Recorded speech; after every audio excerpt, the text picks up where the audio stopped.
दीर्घ श्वास। द्वितीयः पाठः बुद्धिर्बलवती सदा, टेकन फ्रॉम द बुक शुक सप्तति and author is unknown to us as we all know. Let's start. इस पाठ का हिंदी में सरल अर्थ जानने का प्रयास हम करेंगे. चला तर जाऊया. अस्ति देऊलाख्यो ग्राम. पाठाची सुरुवात, इस पाठ की शुरुआत ही बुद्धिर्बलवती सदा, इस पाठ की शुरुआत जिस शब्द से यहाँ पे की गई है वह शब्द है अस्ति. शब्द के ऊपर कृपया ध्यान दीजिए आप. It is your page number 13. अस्ति यह क्रियापद, अस धातु दूसरा गण, परस्मय पद, वर्तमान काल का यह क्रियापद है जिसका मीनिंग है लेकिन यह क्रियापद अगर वाक्य के शुरू में आता है, अस्ति देऊलाख्यो ग्राम, इस वाक्य का अर्थ होता है देऊल नाम का एक गांव था.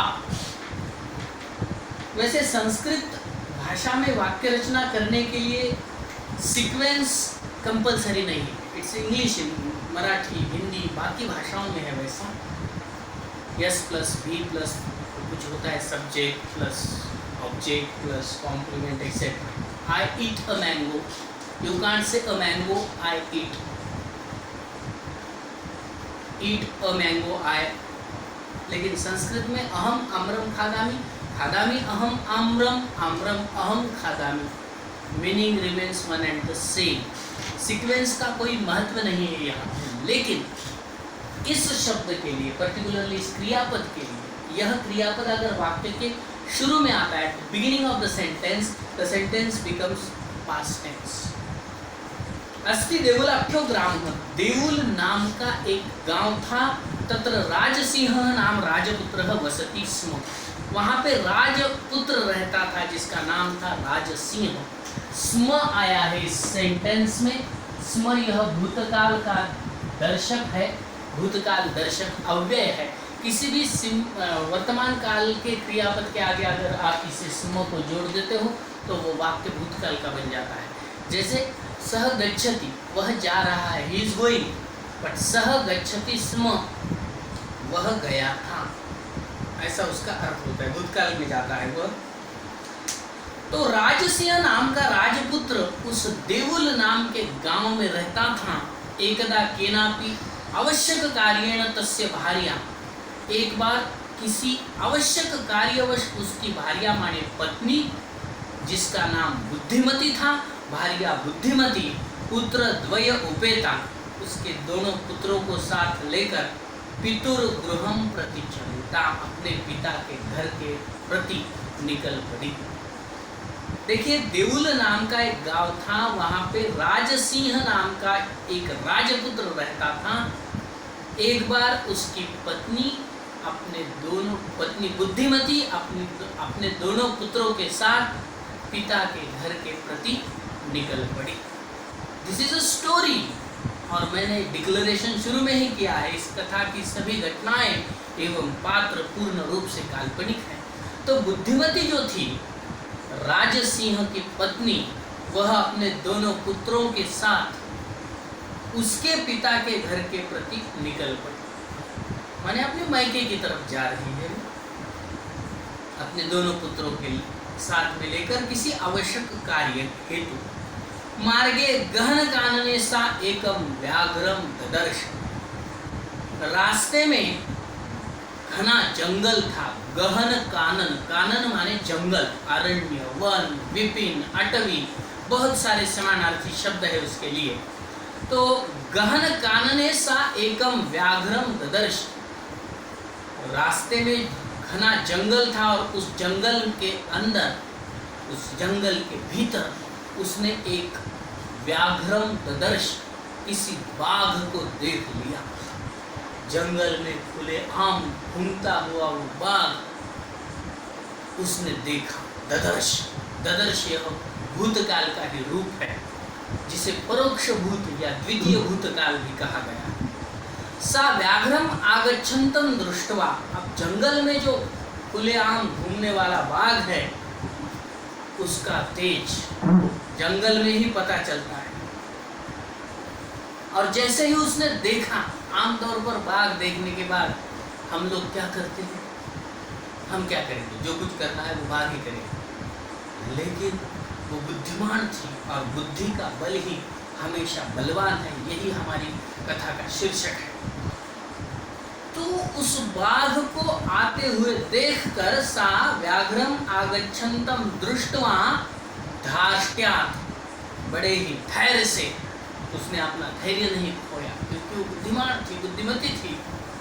उन दोनों पुत्रों को चपेटा, चाटा मारते हुए, चाटा मारकर प्रवृत्ति जगा, दोनों को चाटा मारा जोर से और दोनों को कहने लगी, कथम एक एकशः व्याघ्र भक्षणाय कलहम कुरुथः, तुम दोनों किस कारण अकेले ही इस बाघ को खाने के लिए झगड़ा कर रहे हो,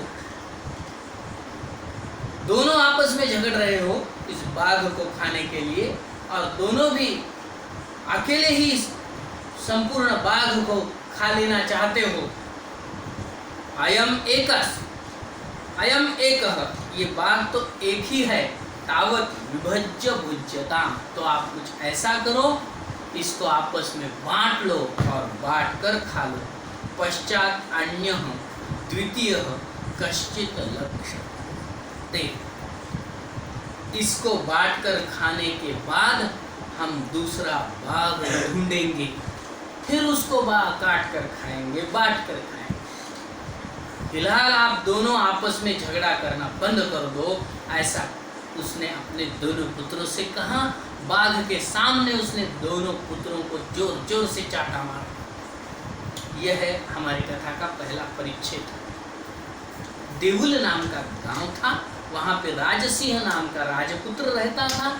एकदा किसी आवश्यक कार्य हेतु उसकी पत्नी बुद्धिमती अपने दोनों पुत्रों के साथ पिता के घर के प्रति चल पड़ी। रास्ते में गहरा जंगल था, उस जंगल में उसने एक बाघ को देखा। वो बाघ को अपनी तरफ आता देख धैर्य से दोनों पुत्रों को चाटा मारकर बोली कि एक एक करके किस लिए बाघ को खाने के लिए झगड़ा कर रहे हो, यह बाघ एक ही है तो इसको आपस में बांट कर खा लो, इसके बाद किसी दूसरे बाघ को हम देखेंगे। इति श्रुत्वा, उसकी यह बातें सुनकर व्याघ्रमारी काचित इयम इति मत्वा, ये कोई आम साधारण स्त्री नहीं है, ये व्याघ्रमारी बाघमारी है, यानी बाघ को मारने वाली है, ऐसा मानकर व्याघ्रो भयाकुल चित्तो नष्ट हो, बाघ डर गया और डर के मारे जिसके मन में डर उत्पन्न हुआ है वह बाघ व्याघ्रो भयाकुल चित्त माने जिसके मन में भय उत्पन्न हुआ है, ऐसा वहां से नष्ट हो, गायब हो गया, चला गया, भाग गया। बाघ ने सोचा ये कोई आम या साधारण स्त्री नहीं है, ये बाघ को मारने वाली बाघमारी है, ही बाघमारी आहे, she is a tiger killer, ऐसा सोचकर वो वहां से भाग गया। इस प्रकार अपने बुद्धि से उस बाघमारी ने बाघ से अपना और अपने पुत्रों का रक्षण किया। निज बुद्ध्या विमुक्ता सा भया व्याघ्रस्य भामिनी, अन्योपि बुद्धिमान लोके मुच्यते महतो भयात्।